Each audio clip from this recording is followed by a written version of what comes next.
Buenas noches, estimados estudiantes. El día de hoy vamos a presentar el tema de cáncer cervicuterino y para que sea de mayor provecho para ustedes, pues hemos invitado en esta oportunidad a la doctora Aurora Jurado Lipe, quien es especialista en ginecología obstetricia, máster en imagenología y esperemos que sea de su gusto y bueno, bienvenida doctora Jurado en esta charla, en esta oportunidad para la Universidad Pública del Alto en el quinto año. Buenas noches, ¿cómo están? Entonces, en esta oportunidad vamos a ver este tema muy importante. Como vemos en la pantalla, pues lo he puesto como cáncer cervicuterino, historia natural de la enfermedad. Y esta historia natural de la enfermedad justamente es porque sabemos que este cáncer pues tiene un tiempo en el cual se va a ir produciendo cambios premalignos hasta llegar al cáncer cervicuterino, que es el tema que vamos a ir abordando. Los objetivos en esta charla, pues tenemos que va a ser definir aquellas lesiones cervicales consideradas como premalignas, conocer cuáles son los factores de riesgo para estas lesiones premalignas y el cáncer cervicuterino acorde a la relevancia epidemiológica, detallar los protocolos de tamizaje descritos en la normativa boliviana y contrastarlos con la normativa internacional, así como delimitar las pautas clínicas posterior a la detección de las lesiones premalignas en el tamizaje y mencionar las alternativas terapéuticas ante un diagnóstico de la lesión premaligna y también estadificación del cáncer cervicuterino con los diferentes tratamientos. El contenido que vamos a ir abordando y empezamos con la definición, ¿no? Entonces, estas alteraciones premalignas son alteraciones celulares que van a originarse en el epitelio del cervix, el cual va a ser debido a la persistencia de la infección del virus del papiloma humano, ¿no? Y como sabemos, ya en las últimas décadas se ha ido haciendo los estudios en los cuales ya pues se ve que hasta más del 90-95% de las pacientes con cáncer cervicuterino pues tienen el virus del papiloma humano positivo y es por eso que debemos mencionarlo y lo vamos a ir viendo a lo largo de toda la charla. Estas al inicio son pues lesiones de progresión lenta, pero si persisten, como vemos en la imagen que está en la pantalla, pues esta progresión y persistencia de la infección por el virus del papiloma humano, abordando todos estos factores de riesgo, pues va a llegar a producir el cáncer en un inicio in situ y posteriormente ya vamos a ir viendo la estadificación. Acá nuevamente vemos cómo esta infección del virus del papiloma humano va a ir cambiando a las neoplasias intraepitelial cervical, ya sea uno, dos o tres, y posteriormente al cáncer cervical. Entonces, todas estas lesiones premalignas son cambios morfológicos que van a ser capaces de producir una transformación en la arquitectura de las células escamosas, llamadas en este momento ya atipia citológica. Y se distinguen porque estas aún van a respetar esta membrana basal, que histológicamente ya lo vamos a ir recordando, que ustedes también ya lo han visto o lo han abordado desde histología, primeros años. Y acá lo vemos, ¿no? Entonces, acá justamente sabemos que el epitelio del cérvix es un epitelio plano estratificado, el cual va a tener membrana basal, una zona intermedia y la zona superficial. Y justamente este BPH pues se caracteriza por ir a las células basales, porque estas células basales son las que tienen mayor replicación, o sea, son las que más se van a dividir, por lo tanto, una alteración en la parte basal pues va a ir subiendo y formando ya sea el de LIE de bajo grado o el de alto grado.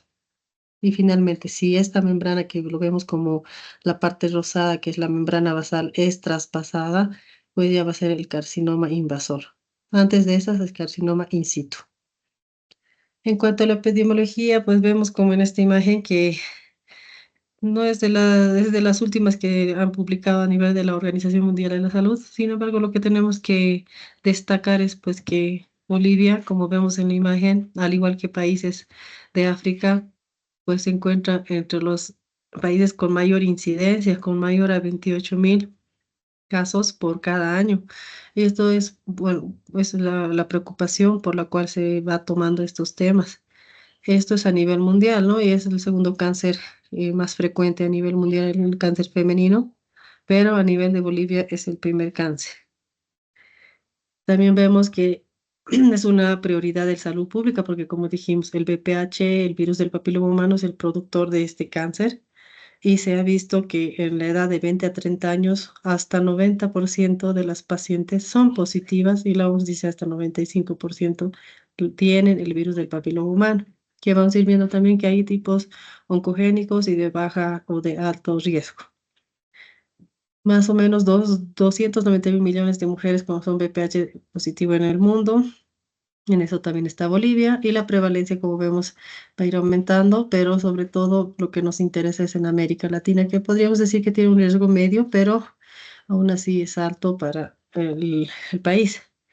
Y esta imagen, pues, es la última norma que sacó el Ministerio de Salud acerca de del cáncer cervicuterino y en la cual pues vemos como en el lado izquierdo está todo, según grupo etario, todas las causas de cáncer en la parte femenina.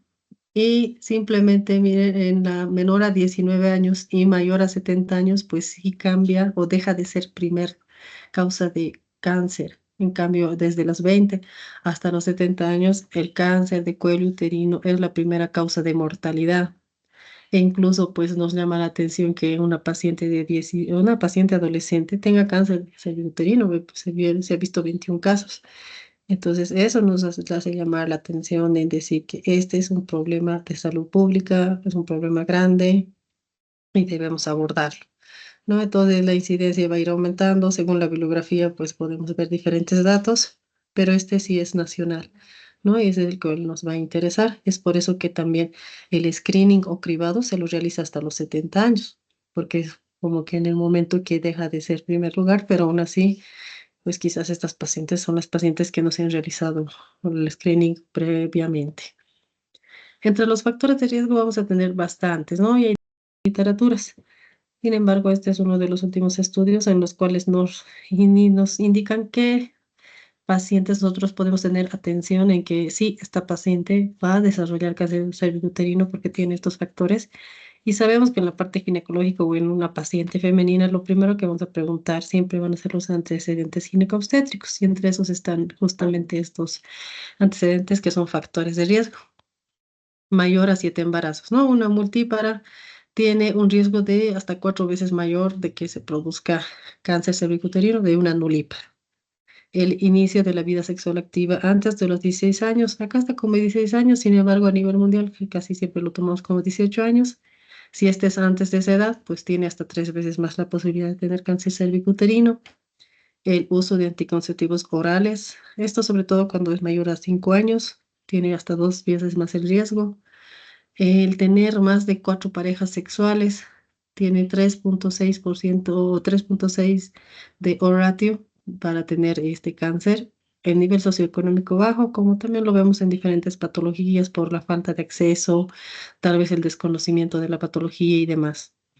Tabaquismo, igualmente, sabemos que este va a inmunosuprimir el sistema y por lo cual va a acelerar la progresión de la infección, que es de un ratio de 1,6. Y también tenemos otras características o factores de riesgo. De estas, la más importante, cabe recalcar, son las ITS. No hay muchos estudios realizados así como en esta otra imagen de hacer un estudio con un ratio. Sin embargo, se ha visto que infecciones como clamidia, la gardенera misma que produce la vaginosis bacteriana o cualquier otro tipo de disbiosis de la vagina o una alteración del pH vaginal, pues va a traer consigo la progresión más rápida de la infección que del VPH, ¿no? Entonces, todo esto es muy importante en la hora de hacer los antecedentes.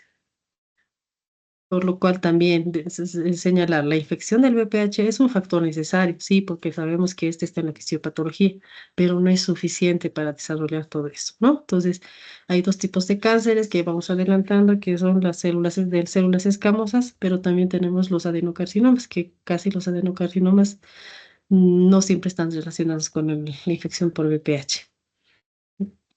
Entonces hablamos de la fisiopatología y para eso tenemos que recordar un poco de la anatomía, que sé que ustedes son capísimos en eso, pero vamos recordando un poco para ir entendiendo, ¿no? Este es el cervix, ¿no? Que es el que va a ocupar el tercio inferior del útero, el cual va a medir más o menos 3 centímetros y va a tener este canal endocervical.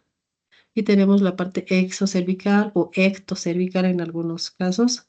Y la unión de estas dos partes se llama la zona de transformación, que justamente es zona de transformación porque es histológicamente donde se transforma el epitelio.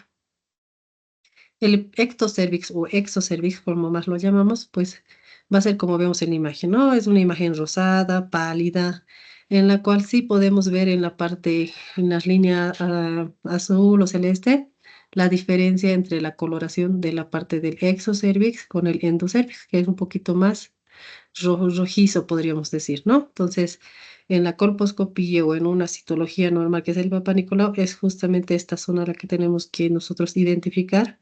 Y toda esta zona, la ZT, que es la zona de transformación, pues es la zona en la cual ha sido expuesta a los diferentes NOXA, hormonalmente y demás, que ha sufrido la metaplasia fisiológica, podríamos decir, tras todos los cambios hormonales. En cambio, el endocervix, como vemos aquí en la imagen, está dentro, ¿no? O sea, está en el canal cervical y estas células ya son, o este epitelio es de tipo glandular, ¿no? Entonces, casi que es más característico del adenocarcinoma, o sea, los adenocarcinomas son iniciados en este tipo de epitelios. Ya los diámetros ya lo vemos y vemos nuevamente aquí la imagen para ir orientándonos. Justamente esta zona de transformación es la que más va a ser eh, como imán para este HPV, porque el virus del papiloma humano afecta a ese tipo de epitelio, pero también a las células escamosas, justamente por la predisposición o los estratos que tiene, ¿no? Y la multiplicación que tiene esta célula. Sabemos que son células que van a ir multiplicándose cada 2, 3 semanas, similares a la piel, a del epitelio de la boca y demás, ¿no? Entonces, estos estratos basales los cuales va a afectar en primera instancia el HPV. En cambio, el epitelio, como dijimos, el epitelio del endocervix es cilíndrico, ¿no? Y es glandular, ¿no? Porque es el que nos va a dar la producción de moco para la paciente en diferentes estadios de las fases del ciclo menstrual o del ciclo de la paciente. Y esta unión justamente acá vemos nuevamente, ¿no? Para ir recordando el ectocervix, que es un epitelio plano estratificado. En cambio, el endocervix pues va a ser columnar y esta zona o esta unión es la que es afín para el virus del papiloma humano y por donde va a ingresar. Por lo cual en una toma de Papa Nicolau es esta zona a la cual tenemos que tener atención. Y esta va a ir cambiando, ¿no? Y esto es muy poco, este es importante porque no es lo mismo tomar una citología cervical o Papa Nicolau a una paciente durante la pubertad o a una paciente en la menopausia. No, la mayoría de las pacientes iban a venir a los 30, 40, 50 años, que es lo que vamos a ir viendo como vemos acá, que hay una unión entre en la parte endocervical con el exocervix, y aquí es toda esta parte verdecita. Sin embargo, vemos que esta unión en la menopausia pues va a ingresar, va a estar más endocervical, podríamos decirlo. En cambio, en una paciente que antes de la menarca, pues ni siquiera se va a evidenciar bien esa zona, ¿no? Por eso es importante saber el momento en el cual estamos tomando a esta paciente, la edad.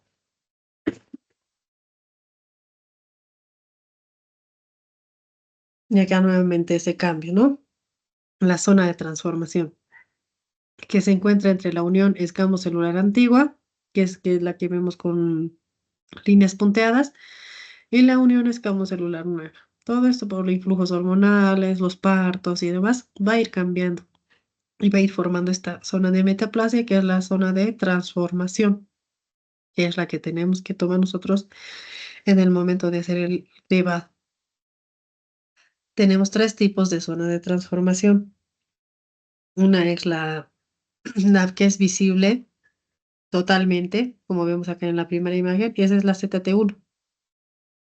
La 2 está visible parcialmente, como vemos en la imagen, en el lado izquierdo, más o menos desde horas 6 a horas 12, sí se observa esa zona, pero en el lado derecho ya no. Y finalmente, en la ZT3, pues eso puede ser una paciente que quizás ha tenido cambios hormonales o posmenopáusicas, pues en la cual no se observa completamente y pues va a ser un poco más dificultoso realizar los exámenes ginecológicos pertinentes. El virus del papiloma humano sigue siendo un recuerdo también que quizás en microbiología ya lo han visto. Es de la familia de Papillomaviridae, del género Papillomavirus. Y este aproximadamente se dice que hay más de 180 tipos, en algunas literaturas más de 200 serotipos nos menciona. Y es de cadena ADN circular de 50 a 60 nanómetros. Y la peculiaridad es esta, ¿no? Que presenta dos tipos de expresión de proteínas, que son las de tempranas o early. Tenemos 7 o 8 oncogenes, porque nos menciona que hay del E1 al E7 en la mayoría de las literaturas, sin la E3, pero en otras ya nos menciona la E3 y la E8. Sin embargo, de esas las más importantes son la E6 y la E7. Y tenemos finalmente dos proteínas que son las tardías, la L1 y la L2, ¿no? Entonces, esta disposición del virus pues hace de que ésta tenga tenga ese poder oncogénico. Y sobre todo es muy importante la proteína, como les decía, la de las tempranas E6 y E7, porque estas proteínas E6 y E7 van a, una vez que ingresa el BPH a nivel de las placas basal, pues va a ingresar a la célula, pero va a inhibir la proteína P53, que va a ser la encargada de la apoptosis. Por lo tanto, pues esa muerte celular programada que tenemos en las células normalmente pues va a ser detenida. Y por otro lado, la E7 lo que va a hacer es pues inhibir a todos los factores que son antitumorales y pues va a hacer proliferar posteriormente estas células ya no solo en el estrato basal, sino en el estrato intermedio y en el superficial, haciendo ya sea el LIE de bajo grado o el de alto grado. Y acá vemos nuevamente esta historia natural de la infección, pues que si persiste de 1 a 10 años, actualmente pues eso ha disminuido también ese periodo de latencia por diferentes factores, inmunosupresión, quizás la exposición, la carga viral, podríamos decir, y demás factores que pues acortan este tiempo y hacen de que este LIE de bajo grado pues llegue a ser el LIE de alto grado y con carcinoma in situ en menos tiempo. Ahora hay diferentes tipos de lesiones premalignas que en citología pues se van a ir viendo como resultado y este está según la clasificación de Bethesda, ¿no? Que es el último del 2014. Y vemos principalmente estas primeras que son las células escamosas atípicas de significado incierto. Estas, como vemos en la imagen, pues van a tener el núcleo en el margen de la célula y además va a haber una hipercromasia nuclear. Y las membranas nucleares van a ser irregulares, como vemos acá también, ¿no? O sea, la membrana ya no va a ser muy delimitada. La ASC-H son células escamosas atípicas, pero que no se puede excluir un LIE de alto grado. En estas células no se descarta displasia de alto grado y sí, pues sí tiene más posibilidad de tener cáncer o que progrese esta enfermedad o esta lesión premaligna a cáncer si el BPH es positivo. El ASCUS. Y estas son células glandulares atípicas, que como vemos son células glandulares, entonces son del endocervix generalmente, y son características ya primordiales del adenocarcinoma, que es el otro tipo de célula de tipo de cáncer, que no tiene que ver con el BPH. Tenemos el IE de bajo grado y el IE de alto grado. El IE de bajo grado, pues simplemente se ve estas células que ya son llamados coilocitos, en lo cual se ve los núcleos agrandados, binucleados muchas veces, la cromatina más gruesa, más densa. En cambio, en el IE de alto grado, pues ya son como acúmulos celulares en los cuales se van a ver un patrón ya diferente con los núcleos ya gigantes, que ya no hay citoplasma. Son células que incluso algunos patólogos lo ponen como un tablero de ajedrez o en NIC3 agregados sincitiales, ¿no? Entonces, esto va a depender del patólogo también y es por eso que la sensibilidad del Papa Nicolau no es muy alta.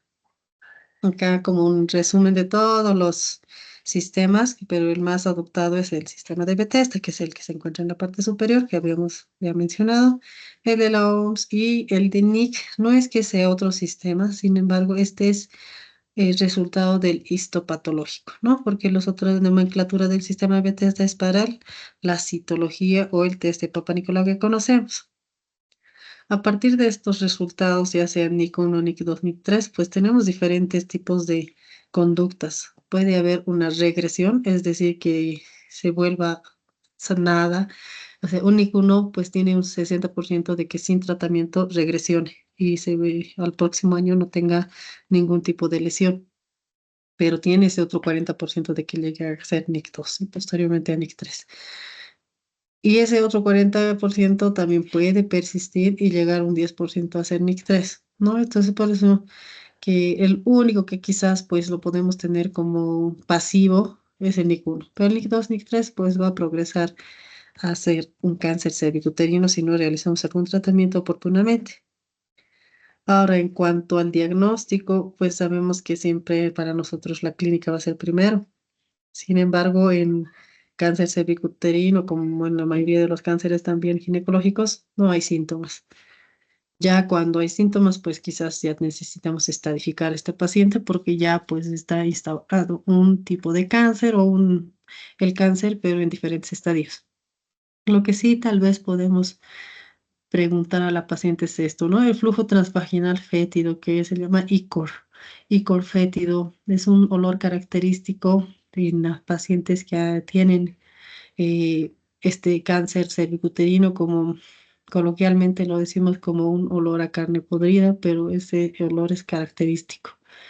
El sangrado poscoital, sinusorragia, que lo conocemos nosotros, sangrado posmenopáusico, sobre todo en el adenocarcinoma, porque son de células glandulares, son pacientes que, por decir, tenían menopausia a los 45 años, viene a los 55 años por un sangrado uterino anormal. Pues una de las causas va a ser el cáncer cervicuterino y posteriormente también, claro, que vamos a pensar en un cáncer endometrial. La hemorragia genital profusa por cualquier causa, ya síntomas que nos indican que ya hay compromiso vesical, como el tenesmo vesical, poliacuria, pues sí van a ser ya en estadios como en un 3 quizás. Dispareunia también, ¿no? Dolor en las relaciones sexuales. Este icor canceroso que les decía que es el olor característico. La disminución del volumen del chorro de orina por compromiso también de la vejiga. La pérdida de la orina o heces por la vagina, compromiso quizás ya incluso del recto, pérdida de peso que sabemos que va a ser característico en pacientes oncológicos, edema en miembros inferiores ya por compromiso de los ganglios linfáticos, dolor en la parte inferior del abdomen, dolor en la espalda, incluso disnea, que quizás pues una paciente ginecológica uno diría, ¿no? Disnea no tendría que ver con la patología, pero son pacientes que ya pues pueden tener una metástasis, que sabemos que el pulmón es uno de los lugares más característicos junto al hígado y los huesos. Entonces, son varios antecedentes que debemos ir preguntando, pero que quizás no son muy específicos para la patología ginecológica. En cuanto a los criterios citopatológicos, pues ya vamos a hacer este examen de citología que a pesar de que no tiene una buena sensibilidad, su especificidad pues nos ayuda a que aún así lo realizamos año tras año y por su costo-beneficio es el examen o el test de cribado por excelencia. Posteriormente es muy necesario y es el que nos va a dar el diagnóstico, ¿no? El examen histopatológico y la biopsia. Acá tenemos nuevamente un cuadrito que es del Ministerio de Salud, en el cual nos indican las edades que debemos realizar cada una de estas exámenes, como es la citología, el COTES, que simplemente es el BPH, y si este sale alterado, hacer la citología, y el de este BPH es por sí solo, ¿no? Cada uno con edades diferentes, pero recalcar que el test de BPH se lo realiza a partir de los 30 años, porque justamente como al principio les decía, pacientes de 20 a 30 años, pues el 90-95% van a salir positivas y nos hacen sobrediagnosticar y hacer tratamientos pues muy prematuramente. ¿Por qué? Porque sí pueden salir positivas y quizás nos va a asustar, alertar de algo que no puede pasar todavía porque esas pacientes pues su inmunidad es alta y pueden aclararlo.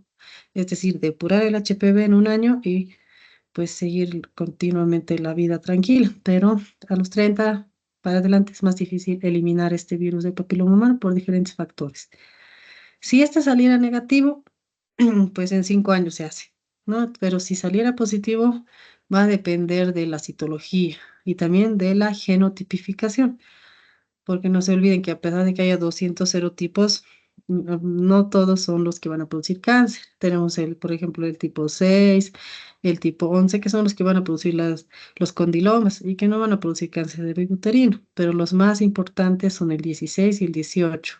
Esos se han encontrado en hasta 75 y 80% de los cánceres, por los cuales si nuestro test de BPH sale positivo a 16 o 18, independientemente si salen otros números que no sean de alto riesgo, pues sí necesita realizarse colposcopía. En la citología, en el momento de realizar citología, se le puede realizar también el IVA, ¿no? Que yo creo que ya han visto también en la parte ginecológica, así que lo vamos a pasar rápidamente. Y este sobre todo se lo realiza tal vez en primer nivel, tal vez en lugares donde no podemos tener acceso al VPH, porque sabemos que el VPH ahora actualmente nos ha aumentado la sensibilidad del Papa Nicolau, que es el que más estamos observando. Acá un recuerdo que ustedes también ya lo saben, cómo realizar la toma del Papa Nicolau, ya sea con la espátula de aire, como vemos en la parte superior, con los dos extremos, o con el cepillo endocervical, ¿no? Entonces, una paciente nulípara siempre vamos a preferir la espátula de aire. En una multípara, en una paciente posmenopáusica, nos va a ayudar más a un cepillo, ¿no? Porque como ingresamos más al canal endocervical, nos ayuda a tomar un poquito más la muestra. Importante también el fijado, porque muchas veces ahí es donde fallamos. La distancia de 20 a 30 centímetros, 2 a 3 segundos basta. Y también el extendido, ¿no? Que lo vamos a realizar de diferente forma, ya sea con la espátula o con el cepillo. La detección del VPH, nuevamente recordarles, y esto es como para que no lo olvidemos jamás, porque estos dos tipos de genotipos son los que más van a producir el cáncer cervicuterino, ¿no? El 16 y el 18. Ya los demás también son importantes, porque igual en el examen de VPH nos llega con toda esta lista, pero de esos, pues, los que más nos va a llamar la atención o los que más va a producir cáncer cervicuterino son esos.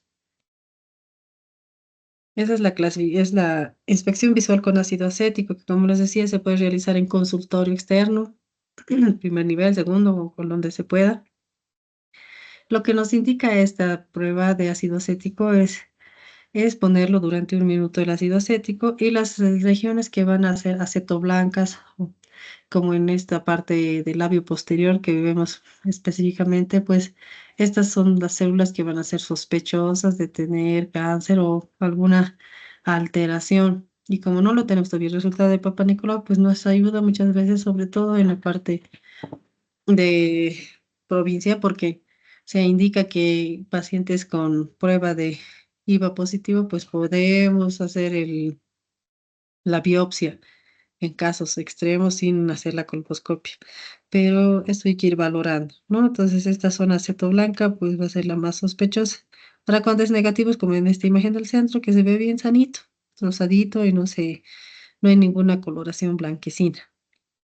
Y ya pues si vemos un cervix como en la parte inferior, ya no hay por dónde perderse, ¿no? No creo que en esta paciente tengamos la oportunidad de esperar a hacer un VIVA o incluso una citología, ¿no? Es una paciente que pues ya se ve un aspecto en coliflor y es una paciente que sabemos que ya es pues altamente sospechoso, pues sí, solo nos faltaría la biopsia, que es lo único que podríamos hacer y referirla. La confirmación diagnóstica va a ser el histopatológico que se realiza a partir de la colposcopia, ¿no? Entonces, ¿qué nos ayuda a hacer esta colposcopia? Porque es simplemente como hacer una citología cervical, pero con este aparato que es el colposcopio que nos ayuda, que es un microscopio en realidad, ¿no? Que nos agranda toda esta imagen y nos permite ver cambios mayores, cambios menores. Esos cambios menores y mayores pues son de diferente nomenclatura. Ya tenemos el puntillado, tenemos el mosaico, los vasos atípicos y demás, que nos ayudan a discernir o podemos decir que este es un LIE de bajo grado, o es un NIC 1, NIC 2, NIC 3, ¿no? Para ir sospechando.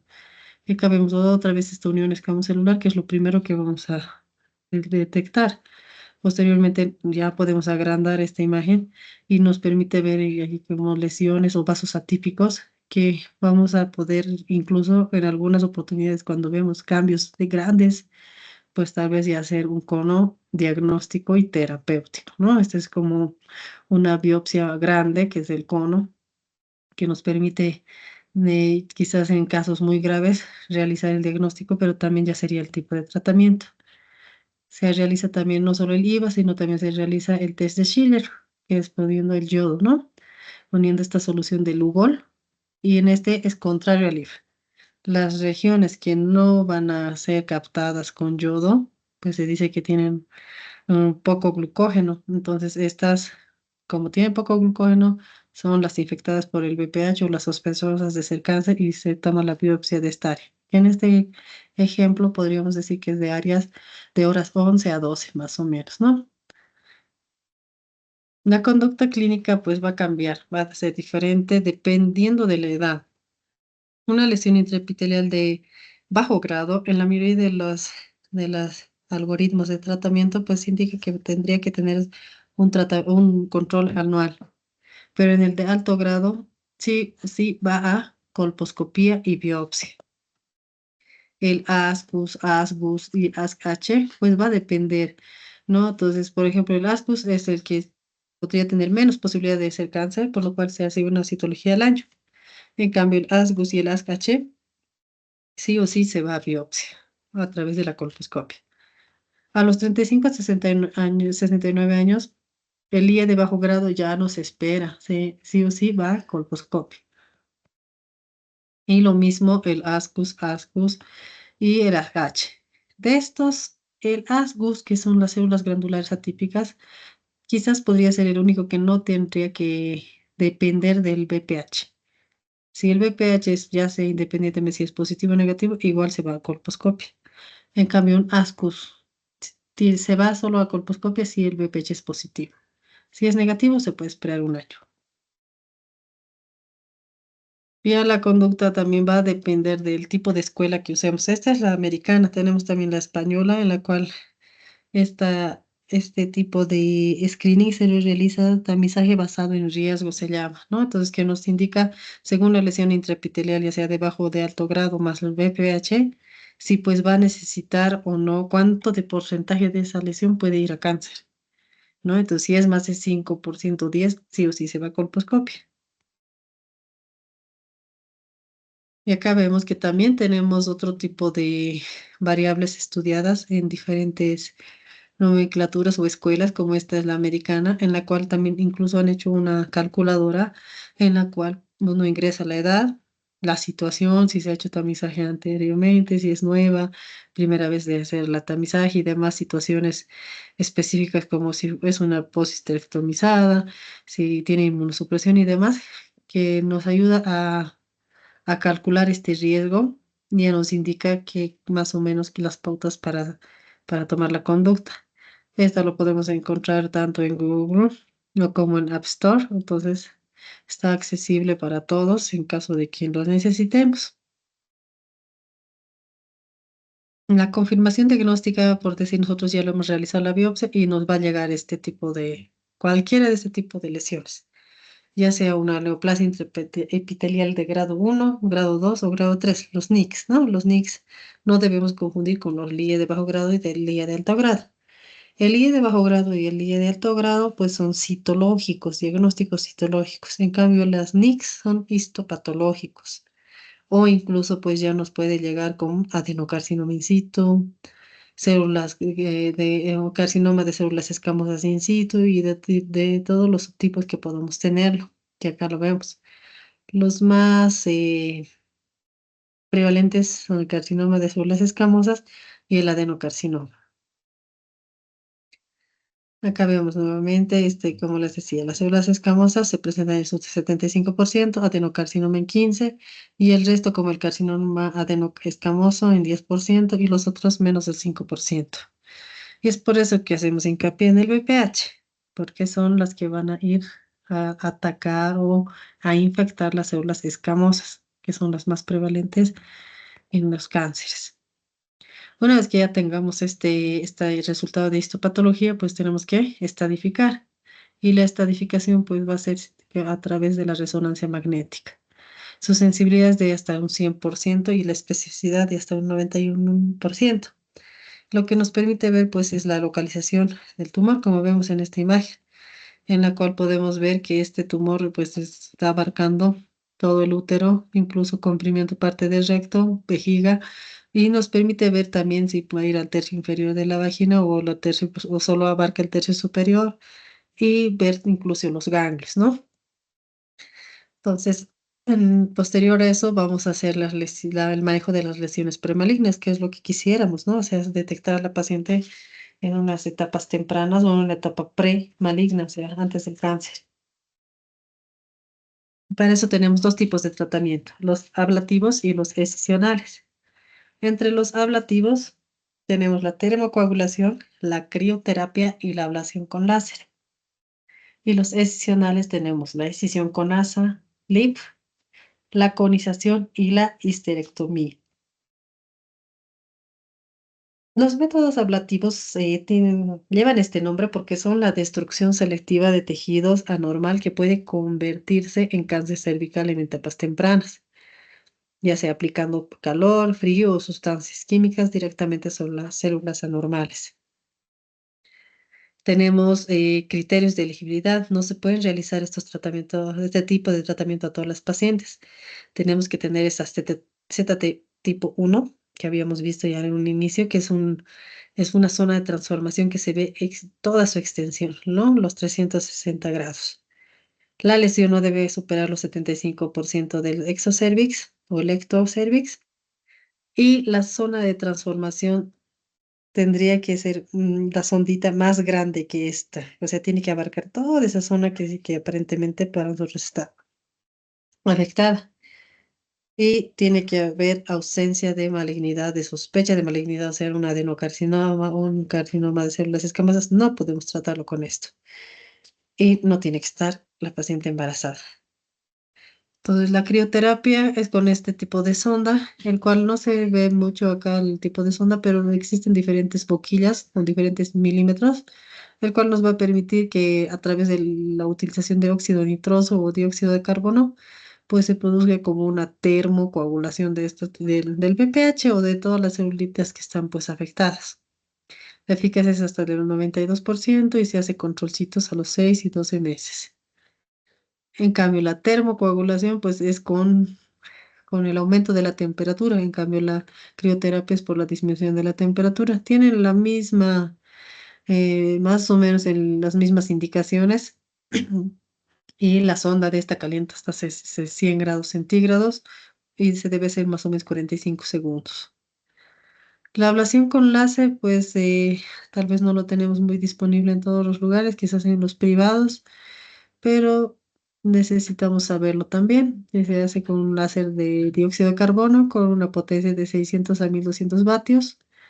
La profundidad de esta ablación es de 5 milímetros y más o menos de 8 o 9 milímetros alrededor. ¿No? Esto sí es muy importante porque vamos a ir viendo que en la estadificación, pues justamente estos son límites para el estadio 1, que se subdivide a la vez. En cambio, los tratamientos excisionales pues se refieren a la extirpación del tejido anormal del cuello uterino para prevenir que este pues progrese. Y hay otros criterios, ¿no? En esta sobre todo va a haber cuando hay lesión de invasión, sospecha de lesión invasiva, cuando hay lesión glandular, porque pues como dijimos, las otras células, pues las otras métodos solo llegan a 5 milímetros y sabemos que la endocervix pues abarca más de esos 5 milímetros. El grado endocervical podría sugerirnos que hay una displasia, o sea, es decir, cuando hay células glandulares atípicas, por ejemplo, las AGS, no solo se realiza biopsia de la parte del exocervix ni del endocervix, sino también se hace un legrado endocervical, como para un cáncer de endometrio. Y si ese sale positivo, pues también se puede realizar un tipo de cono, porque hay tres tipos de cono. Y estas son las asas de Lip, ¿no? Esas asas de Lip son Son unas asas que tienen diferentes diámetros, diferentes formas, como vemos acá. Tal vez algunas son más anchas que altas y otras son más altas que anchas, por lo cual nos permite hacer ya sea un cono tipo uno, el cual más ancho que alto, tipo 2 que tiene la misma dimensión tanto de altura como de ancho, y el tipo 3 que es más alto, más profundo que ancho. ¿No? Entonces, todo eso nos va a ir permitiendo hacer diferentes tipos de tratamientos según lo que estamos sospechando. Y acá vemos igual la imagen donde podríamos sospechar o vemos que toda esta parte, el área roja oscura es donde sospechamos que tiene la lesión y nosotros pues tomamos más, abarcamos más que esto. Pero si la lesión abarca más, pues tal vez necesitamos un cono tipo uno acá, por ejemplo, y no un tipo 3. A partir de eso, pues el histopatológico va a llegar, ¿no? Va a llegar y nos va a decir si esta paciente tiene los márgenes limpios. Estos márgenes se refieren a que esta parte rosada bajita, pues ya no tenga la infección o la displasia. Si esto está negativo para la displasia, pues es como que con la conización hemos hecho el tratamiento más. No es un cono diagnóstico, pero también de tratamiento. Pero si estos márgenes no salen positivos, pues quiere decir que esta lesión ya ha abarcado más. En ese momento ya es un carcinoma in situ o un carcinoma microinvasor. Y ahí lo vamos a ir estadificando. Y esta es la clasificación de la Federación Internacional de Ginecobstetricia, donde nos estadifica o nos clasifica el cáncer cervicuterino en 4 estadios. Y en general, porque vamos a ir viéndolo cada uno de estos, el estadio uno es un tumor limitado al cáncer, al cuello uterino, ¿no? Entonces, estas incluso microscópicamente se encuentran únicamente ahí.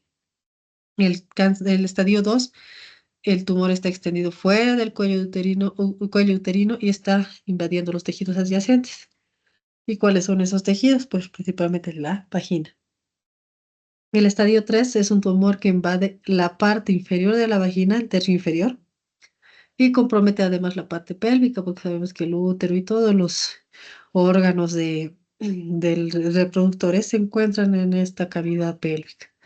Incluso puede llevar a producir la hidronefrosis por la compresión que se produce. Y finalmente el estadio 4, donde ya está diseminado a distancia a pulmones, hígado, el tejido óseo, los ganglios linfáticos, que son los más afectados. En esta clasificación de FIGO, pues nos subdivide. Este estadio 1 se subdivide en estadio 1A, B, C. El estadio 1A se subdivide a la vez en estadio 1A1 y en 1A2. Y este ya es un poquito más microscópico, que podríamos decir, porque el estadio 1A1 tiene una profundidad menor a 3 milímetros, como vemos en esta imagen. Toda esta punteadita, imagen punteadita, moradita, esa sería hasta la parte de la parte donde dice 3 del estadio 1. Pero si este ha superado y ha llegado a ser, pero menos de 5 milímetros, ya es estadio 1A2. Si nosotros diagnosticamos a la paciente en este estadio, pues la supervivencia es alta, 95,8%. Y en esta todavía no hay síntomas. En el estadio 1B, este se subdivide en 1B1, 1B2 o 1B3. El estadio 1B1, el tumor va a medir de 5 milímetros a 2 centímetros, porque recuerden que quedamos en 5 milímetros, pero va a ser menos de 2 centímetros. Y el estadio 1B2 va a ser de 2 centímetros hasta 4 centímetros. Pero si este abarca más de 4 centímetros, ya lo estadificamos como 1B3. Y como vemos también, la tasa de supervivencia pues baja del 90% del 1B1 hasta 76% en de 1B3. El estadio 2. El estadio 2 pues se va a subdividir en estadio 2A y en estadio 2B. El estadio 2A es un cáncer que se ha diseminado hasta los 2 tercios superiores de la vagina, como vemos aquí en la imagen. Está a más de 4 centímetros, como habíamos dicho, pero además abarca vagina. Ahora este se subdivide. Si el tumor mide de menos de 4 centímetros, 2A1. Pero si mide más de 4 centímetros, 2A2. En este caso ya la paciente podría tener ya los síntomas, ¿no? Como dispareunia, sinusurragia, síntomas ya más característicos de esta patología.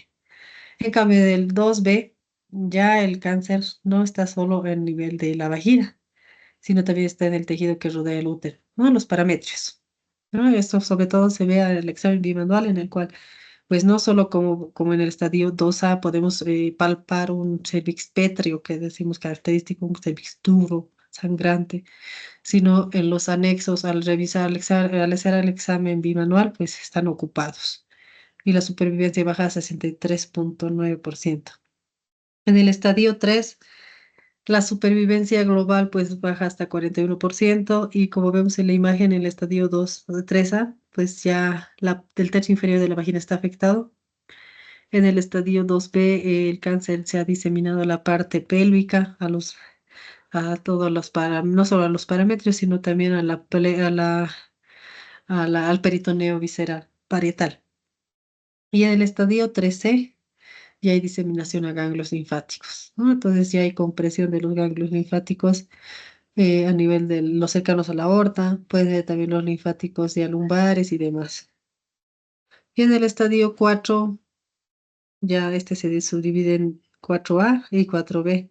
En el 4A, pues esta diseminación van a ser a órganos que se encuentran en la pelvis, principalmente sabes que está la vejiga en la parte anterior y el recto en la parte posterior, ¿no? En este caso ya las pacientes van a tener disuria, quizás incluso van a tener hematuria y demás, infecciones urinarias repetitivas. En la parte del recto puede haber diarreas alternadas con estreñimiento, puede haber incluso sangrados, ¿no? Entonces todo eso ya está en un estadio pues avanzado. Y en el estadio 4B ya se encuentra, puede ser diseminado a pulmón, hígado, ¿no? La parte ósea y demás. El tratamiento pues va a ir cambiando, ¿no? Como habíamos visto, la conización y la histerectomía incluso, ¿no? La simple más salpingo o forectomía se puede realizar en el estadio 1A1, incluso hasta el 1A2. En el 1B1 y hasta el 2A son tratamientos que todavía son quirúrgicos, ¿no? O sea, se puede hacer histerectomía radical, diferentes tipos de traqueolectomías, se puede hacer incluso con el vaciamiento de ganglios, hay diferentes técnicas que nos ayudan al tratamiento quirúrgico hasta el 2A. En cambio, desde el 2B para adelante, que es el 4A, pues es paliativo, quimioterapia, radioterapia, sobre todo el medicamento que más se usa es el cisplatino. Ahora va a ir cambiando también si ha tenido antecedente o no. Ahora, si es paciente embarazada, pues sí va a tener un poquito más de complicación el tratamiento. Acá un resumen de la supervivencia que tenemos en este cáncer cervicuterino que pues cambia mucho desde el estadio 1B3 que va a bajar hasta 50% y pues por supuesto que del 4 hasta 14% en los 5 años. Ya hemos visto entonces todo esto del cáncer cervicuterino y como siempre, ¿no? En la medicina lo importante es la prevención, por lo cual la OMS para el 2030 se ha fijado metas, entre las cuales están que el 90% de las pacientes o de las niñas estén vacunadas hasta los 15 años. Actualmente ya se ha ampliado esta vacunación a los varones también, por lo cual es más accesible o más posible de que podamos disminuir esta proliferación del virus del papiloma humano, que sería la prevención primaria.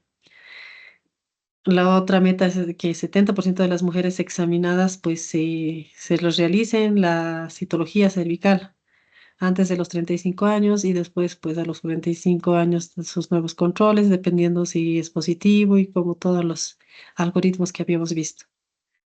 Y que el 90% de las pacientes diagnosticadas con cáncer cervicuterino pues realicen el tratamiento, porque la adherencia al tratamiento pues es muy importante. Muchas veces tenemos un carcinoma in situ que quizás podríamos salvar la vida con una conización, con una traquelectomía, que quizás la paciente por tal vez no tener la información adecuada, lo deja, pasan 5 años y ya pues este estadio 1 se puede convertir en un estadio 3, 4 y disminuir la supervivencia. Y este cuadro solo como un resumen de todo, que quizás lo podrían revisar, ya que sí está como la parte más importante en cuanto a los síntomas, las complicaciones, qué tipo de prevención vamos a realizar. Y ustedes como médicos generales, pues primero siempre la prevención primaria, que a veces lo van a hacer tal vez con el personal de enfermería, y la prevención secundaria, ¿no? La prevención secundaria, una citología cada año. La norma nos dice que si en las dos últimas o sea, tres citologías nos han salido negativas, se puede ampliar el plazo de tiempo entre 2 a 3 años para cada citología, pero la realidad es otra y lo que más recomendamos realizar es un anual. La colposcopía, el BPH cada 5 años si es negativo, a partir de los 30 años y hacer el tratamiento, ¿no? O sea, el tratamiento que ya sea conservador y por las técnicas que habíamos visto y referir en el momento oportuno, ¿no? Entonces, tal vez las lesiones que quizás los podemos observar en menor a 30 años sería un ascus y un LIE de bajo grado, pero las demás lesiones, ascus, ASCH, LIE de bajo grado y peor un LIE de alto grado, pues es referirla para hacer una prevención terciaria y prevenir que la paciente de aquí a 5 años venga y no se realice el tratamiento, ya avance a un carcinoma, ya con disminución de la supervivencia.